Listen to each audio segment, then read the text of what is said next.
संज्ञा या सर्वनाम के जिस रूप में वाक्य की क्रिया या अन्य शब्द से संबंध प्रकट होता है उसे कारक कहते हैं। कारक के चिन्हों को विभक्ति कहते हैं। हिंदी भाषा में कारक 8 प्रकार के होते हैं। कर्ता कारक, कर्म कारक, करण कारक, संप्रदान कारक, अपादान कारक, संबंध कारक, अधिकरण कारक, संबोधन कारक। और इन 8 कारकों के चिन्ह हैं। कर्ता कारक का ने, कर्म का को, करण का से, के द्वारा, संप्रदान का के लिए, अपादान से अलग होने का जिसका अर्थ निकलता है, संबंध का के, की, रा री रे, अधिकरण में, पर, संबोधन हे, ओ, अरे। कर्ता कारक संज्ञा या सर्वनाम के जिस रूप से क्रिया करने वाले का बोध हो उसे कर्ता कारक कहते हैं। इसका चिन्ह ने है। जैसे मोहन ने खाना खाया। इस वाक्य में खाया क्रिया है और क्रिया को मोहन ने किया, इसलिए मोहन कर्ता कारक है। कर्म कारक जिस संज्ञा या सर्वनाम पर क्रिया का प्रभाव पड़े उसे कर्म कारक कहते हैं। इसका चिन्ह को है।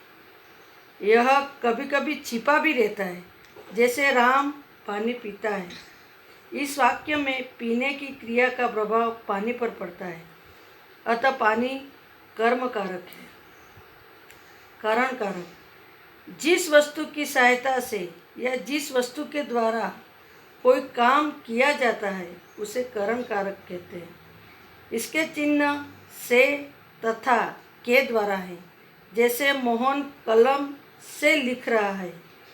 इस वाक्य में लिखने की क्रिया करने के लिए कलम की सहायता ली गई है, अतः कलम करण कारक है।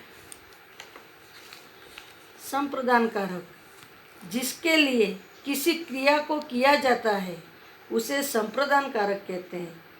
इसका चिन्ह के लिए है। जैसे वह अपने भाई के लिए अमरूद लाया।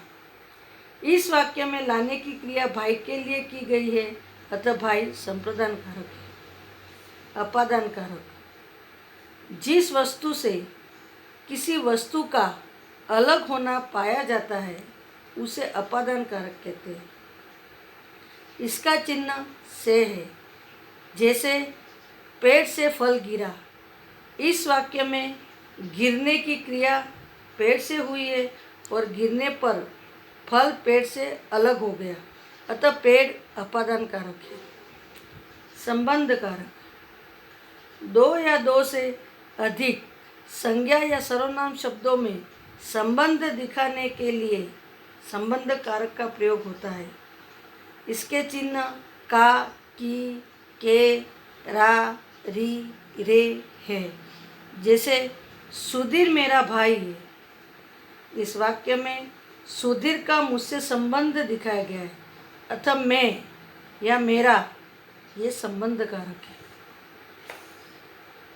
अधिकरण कारक वाक्य में शब्द के जिस रूप से क्रिया का आधार ज्ञात हो, अर्थात जिस स्थान पर कोई काम होता है उसे अधिकरण कारक कहा जाता है।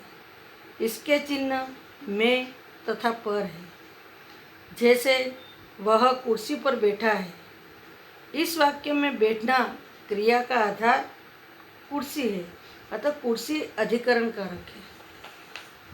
अंतिम कारक है संबोधन कारक।